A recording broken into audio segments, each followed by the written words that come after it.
Okay, so we're picking up with major changes in the Jewish landscape as a response to the Enlightenment. And now in this video, I want to look at the United States and the rise of two new movements in Judaism. We have conservative Judaism, which begins in 1886, and then much later on, we have Reconstructionist Judaism, which is in 1968. So it's really the recent past.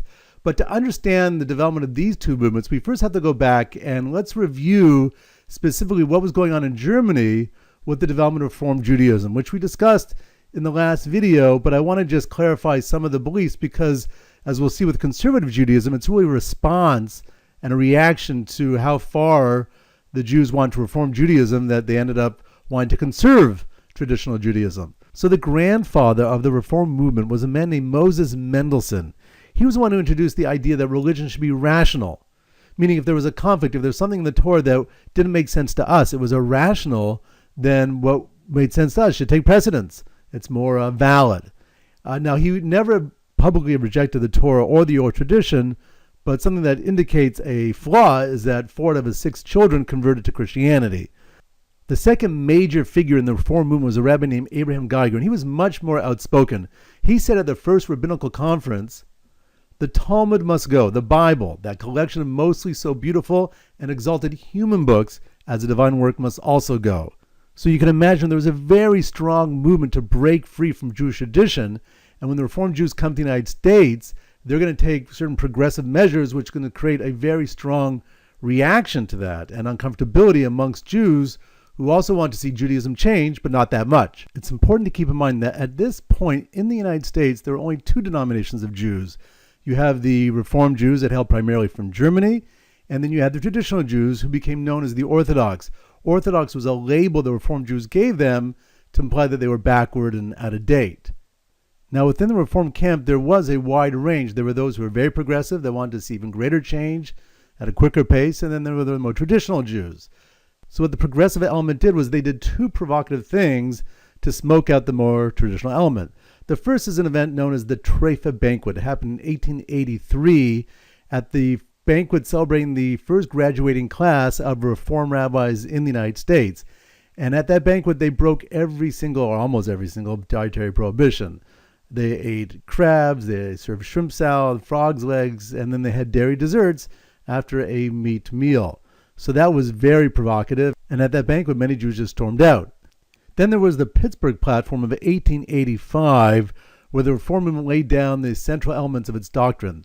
The first is that only moral laws were now binding on the Jewish people. All the rituals, for example, the dietary laws, were rejected. Only the laws that were moral, more in keeping just with the mindset, the moral mindset of the day, that's what Jews had to keep. They also stated the Jewish people were not a nation, but we are a religious community. And a lot of people don't know this, but the Reform movement was actually anti-Zionist at its founding, and it makes sense because they were trying to prove to their non-Jewish compatriots that they were nationalistic. So the only way to be nationalistic is not to have a nation of your own. So of course that's changed over time, but that was the beginning. But it was these 2 events, the Terrific Banquet of 1883 and then 2 years later the Pittsburgh Platform, that was the catalyst for conservative Judaism, which opened up the Jewish Theological Seminary, JTS, in 1886. So let's look at some of the basic beliefs of conservative Judaism. First of all, they believed in the traditional notion of a Jewish God, a God that created the universe, and who entered a covenant with the Jewish people at Mount Sinai and revealed the Torah to them. They also had adhered to halacha, meaning they didn't abandon Jewish law, they still felt. Now the next movement that emerged actually was a breakaway from the conservative movement. There was a rabbi at the Jewish Theological Seminary, his name was Rabbi Mordechai Kaplan, and he had ideas that differed from what was being taught there. So eventually he went out on his own and started a new denomination called Reconstructionist Judaism. That was in 1968. It's a very small denomination within the Jewish community, but these were the basic tenets. First of all, he didn't believe in a revealed God. He didn't believe in the idea that God would interact with people, that we could enter a covenant with God at Sinai, that people could dialogue with God if they were on the level of a prophet. He didn't believe there was that type of interaction between creator and creation. Instead, Judaism was a civilization. And in terms of our legal code, he didn't believe our laws were morally binding. Instead, they were rituals that were cultural.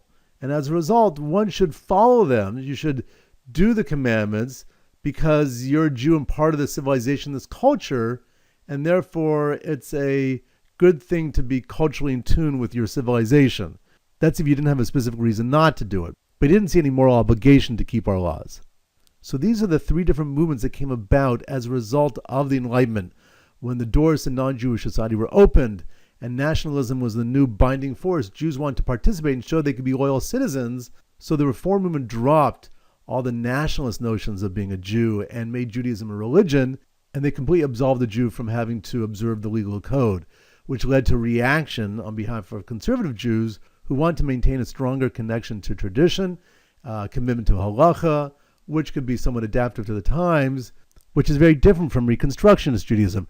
Reconstructionist Judaism, in a way, could be like a hybrid between Reform and Conservative, because there is no moral basis for keeping any of the laws, so that's all stripped away, and yet there's a desire to maintain a connection to tradition, even though not to traditional notions of God.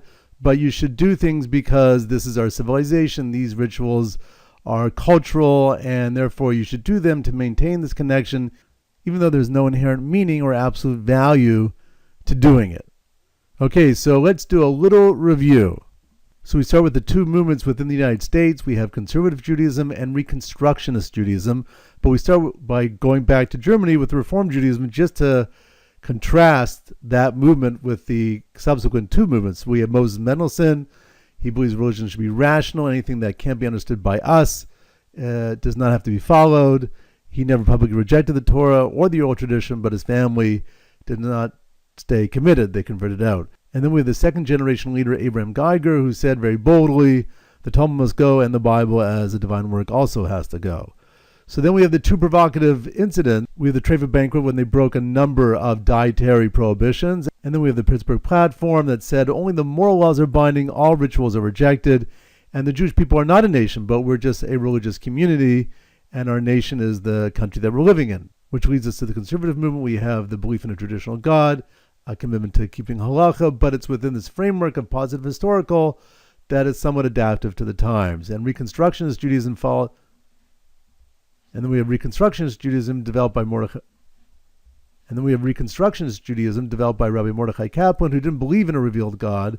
He said Judaism is a civilization, our rituals are cultural, and therefore you should do them because it's a nice thing to do to maintain a connection to a culture and your civilization, even though there's really no meaning to it. And if you have to do something else for a certain reason, go ahead and do it.